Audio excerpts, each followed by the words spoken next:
हिरन की खाल कूद उठते हैं जति सती सिंहन की खाल शिव जी के मन भाएगी ताते कारण कुछ कर ले परमारथ के मानवी की खाल कुछ काम नहीं आएगी।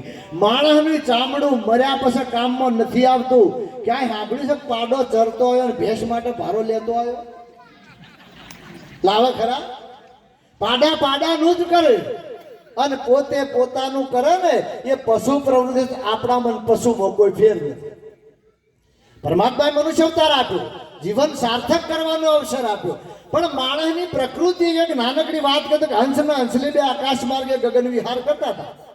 માન સરોવરનો પંથ પકડ્યો તો માન સરોવરના રહેવાવાળા બરાબર આકાશ માર્ગે ગગન વિહાર કરતા હતા અને બેના મનમાં વિચાર છે કે લાઈન થોડો આરામ કરી લઈએ અને આરામ કરવા માટે હંસના હંસલીએ જમીન ઉપર ધરતી ઉપર ઉતરાણ કર્યું તો હંસના હંસલીએ વડના ઝાડ ઉપર મુકામ।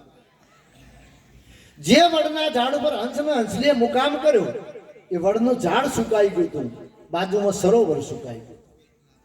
હંસના હંસલી બે વડના ડાળ ઉપર બેઠા બેઠા વાતો કરે। પશુ પક્ષી પ્રાણી પદાર્થ બોલે નહીં પણ કવિ બોલે। હંસના હંસલી બે વાતો કરે એમાં હંસલી હંસનો પ્રશ્ન કરે કે વડનું ઝાડ સુકાણું, બાજુમાં સરોવર સુકાણું, શા કારણે સુકાણું છે? હંસલીએ ઉપરના ડાળ ઉપર નજર કરી તો કાગડો બેઠો।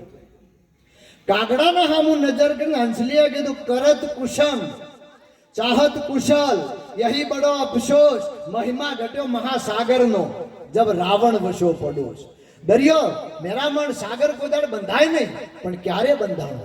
રાવણ જેવો પાડોશી મળ્યો ને એટલે દરિયાને રામના હાથે બંધાબારી ન બધાય। તમે દુર્જન માણસનો સંગ કરો અને સારા ફળની આશા રાખો તો સફળતા મળે નહીં।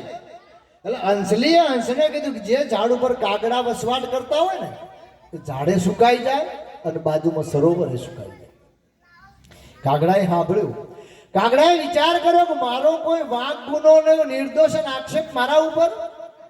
કાગડો ત્યાંથી ઉડ્યો સીધો હંસના હંસલીના વચમાં આવી ગઈ। હંસના હંસલીના વચમાં બેસીને કાગડાએ હંસને કીધું કે હંસ આ હંસલી મારી છે, આ હંસલી છોડીને તું રવાના થાવે, માન સરોવરનો પંથ પકડી લે। પણ હંસ છે ને બહુ પરોપકારી આત્મા છે કે મોતી કદી ન મળે ભલે માન સરોવર સુકાય પણ હંસલા કદી ન જાય છોડીને કોઠો શંકરા। હંસ કોઈ દાળ પ્રમાણિકતા ઈમાનદારી વફાદારી છોડે નહીં। એટલે હંસને કાગડાને કીધું કે હંસલી મારી હંસની જ હોય, કાગડાની ન હોય। પણ છતાંય તું કહે છે તારી કાગડાની, તો એક કામ કર ને તારા ગામમાંથી 5 પંચાયતિયા 5 આગેવાન બોલાવ ને। તારા ગામના 5 પંચાયતિયા તારા ગામના 5 આગેવાન આવીને કે હંસલી કાગડાની, તો હંસ કે મારી હંસલીને છોડીને ચાલતો થઈ જઈશ। કાગડાએ ગામમાંથી 5 પંચાયતિયા આગેવાન બોલાવ્યા।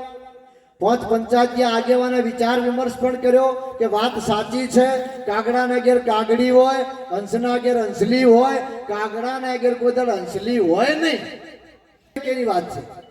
5 જણાને કીધું કાગડો તો આપણો છે, વડનું ઝાડે આપણું છે, આપણે ન્યાય કરે તો કાગડાની બાજુ મોકલે। એટલે 5 જણાને આવીને કીધું, કાગડાને કીધું, હંસને કીધું હંસ આ કાગડાની વાત સાચી છે।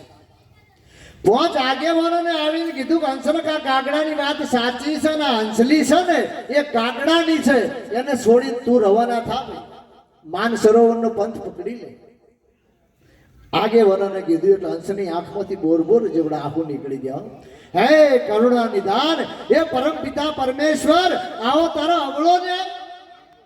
આટલું બોલી અને છેલ્લી નિરાશા ભરી નજર હંસલીના સામું નાખી, કારણ કે જુદું પડવાનું હતું, મૂકીને જવાનું, છોડીને જવાનું હતું। છેલ્લી નિરાશા ભરી નજર હંસલીના સામું નાખી અને ઉડવાની શરૂઆત કરે। પણ ઉડવાની શરૂઆત કરે પોખ અધર કરવા માટે જાય ને કાગડાએ કીધું કે હંસ ઉભો રે બા। કાગડાએ હંસને ઉભો રાખ્યો। કાગડાએ કીધું કે હંસ ઉભો રે, હંસલી તારી છે, હંસની મારી કાગડાની નહીં। પણ તારી હંસલી એમ કહેતી હતી કે જે ઝાડ ઉપર કાગડા વસવાટ કરતા હોય એ ઝાડ સુકાઈ જાય, બાજુમાં સરોવર સુકાઈ જાય, પણ હોભળી લે મારા કારણે નહીં.